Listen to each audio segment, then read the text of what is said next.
The crew is dead, but all hope might not be lost. This is going to be a mixed bag. We're going to talk about everything that's happened thus far and everything that is happening to basically save the crew and other future always online games, because there's quite a lot of games that we enjoy that unfortunately require an internet connection. Now, to avoid confusion, a lot of people still think you can still access these games. I've got a disc. Well, guess what?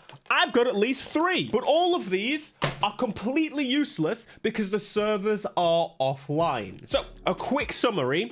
What happened? Out of absolutely nowhere, the crew was delisted December 14th. They didn't announce this to us, they just did it. The fact it took IGN weeks to talk about this, and they said, we were told the crew would be delisted. No, we were not. This was actually the tweet that showed us that the game had been delisted. We heard about it from someone else before they officially did it. Now, this is strange considering we normally know in advance when a game will be pulled from a storefront. And you might be curious as to why it even happens in the first place. Why do racing games constantly get pulled? Drive of San Francisco, classic Need for Speed games, and of course, the crew. Well, they all have something in common, and that is licensing. Car licensing and music licensing are time limited. There's no way to do it infinitely, but the issue with the crew, it being always online, means it requires the servers to be played. So Ubisoft deciding to turn them off means you can't access the game at all. Need for Speed Most Wanted, for example, we still play to this day because we can. But that brings me to like a big issue. Overall, I want to say a big f you to the car manufacturers that basically signatured away the death of these games beyond 5-10 years. So unless the developers continuously keep making money on those old IPs and massive amounts of it, they can't pay these manufacturers to renew the licenses, and therefore the games have to be pulled. I personally think the car manufacturers should be paying the publishers and developers to include these cars in the game, because to me and a lot of people, movies and games, media in general, basically make us like these cars. Without Fast and Furious and Need for Speed Underground 2, I wouldn't have bought a Skyline. So the game gets delisted. The servers have a date as to when they're gonna shut down, and so people are pissed. All we get from Ivory Tower is a message of, oh, we like the crew one. It was a good game for us. It made us some money so we could make a studio and make more games. Cool. I was kind of hoping and expecting when I saw this, I was like, oh, don't worry. We're still going to have some form of support long term. No, they didn't do that. I just said, oh, sorry. Again, the 3 core issues: music licensing, car licensing, and always online. Those 3 combinations together are why we lose the game. So then this beautiful, sexy man created this video. He created a campaign to basically try and get all of us to band together to help fix this problem. Maybe not for the crew, but specifically for the future of gaming in general. Preserving games is so important, and I really cannot comprehend when games have no external licenses like original IP, why are they just not on the store forever, able for you to buy? It doesn't make sense. Do you not want to make infinite money? Surprising fact for you, as a YouTuber, over half of my income monthly from YouTube is actually from my older videos, not my new videos. It's incredible. So having a backlog means I make money in the back, and I can justify. It never made sense to me. Obviously, racing games, we spoke, specific situation here. Screw the car manufacturers. Now, if you go to stopkillinggames.com, it will take you to this website. And this website, well, it was the start of a campaign to stop this happening in the future. If you go here, you can select where you're from, and basically it tells you what you should do. I'm from the UK, and so there's a petition here. This is the UK government's petition, and what's quite interesting is they've already hit 10,000 signatures on the UK website, which means the government will respond. Now, unfortunately, as someone that has signed quite a lot of these petitions on the government website, I can tell you the response is going to be, oh, we like an open market. The only way you'd actually get any significant response, and which would be quite interesting, would be getting 100,000 signatures, because then Parliament has to discuss it, which is hilarious. Oh, sorry. Considered. What the f do you mean considered? Look, this has all been doom and gloom thus far, but I would like to tell you there are some positives here.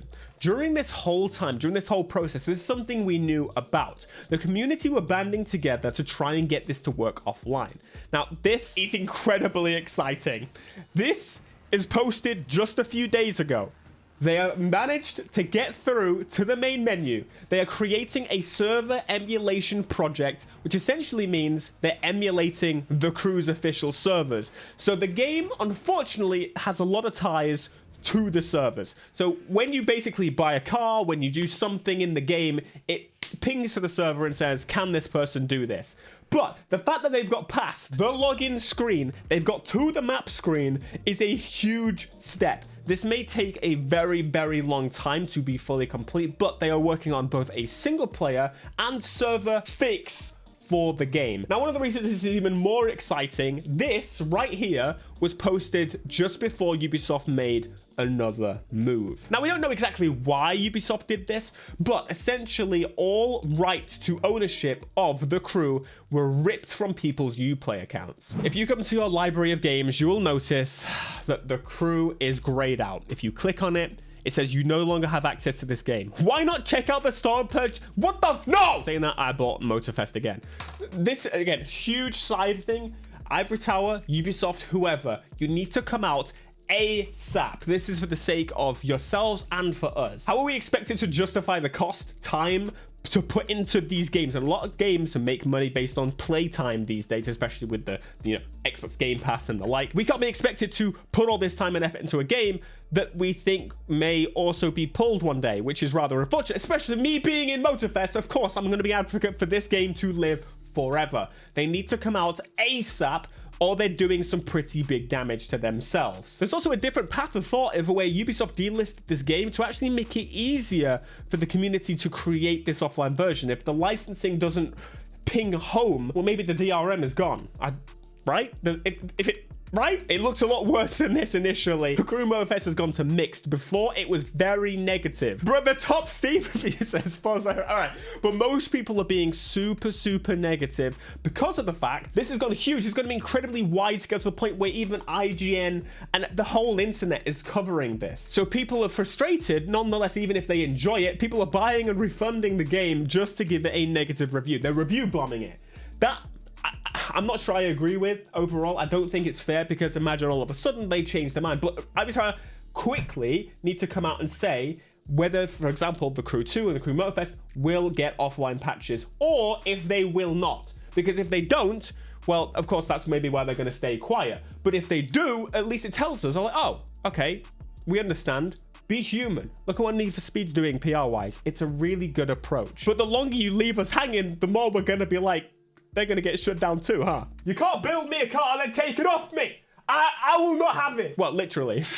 Now, this is the Discord you're going to want to know about. This is the Crew Unlimited, in where you can follow everything to do with the campaign news and everything to do with the project news that I spoke about earlier, the getting the game to work again situation. This is going to be vital for the future of this game. We, the community, can save the crew as to where Ubisoft cannot. Now, there is another layer to this. Yes, Ubisoft did revoke licenses for the crew, and a lot of people thought that maybe they did that in retaliation to all these campaigns popping up. The French government is very for the people, generally, and if the people are very loud, they're very particularly listenable. For example, the French put manure outside government buildings, including spraying poo-poo all over them, and this was done by the farmers in protest. So the French know how to protest. And ultimately, they know how to get shit done.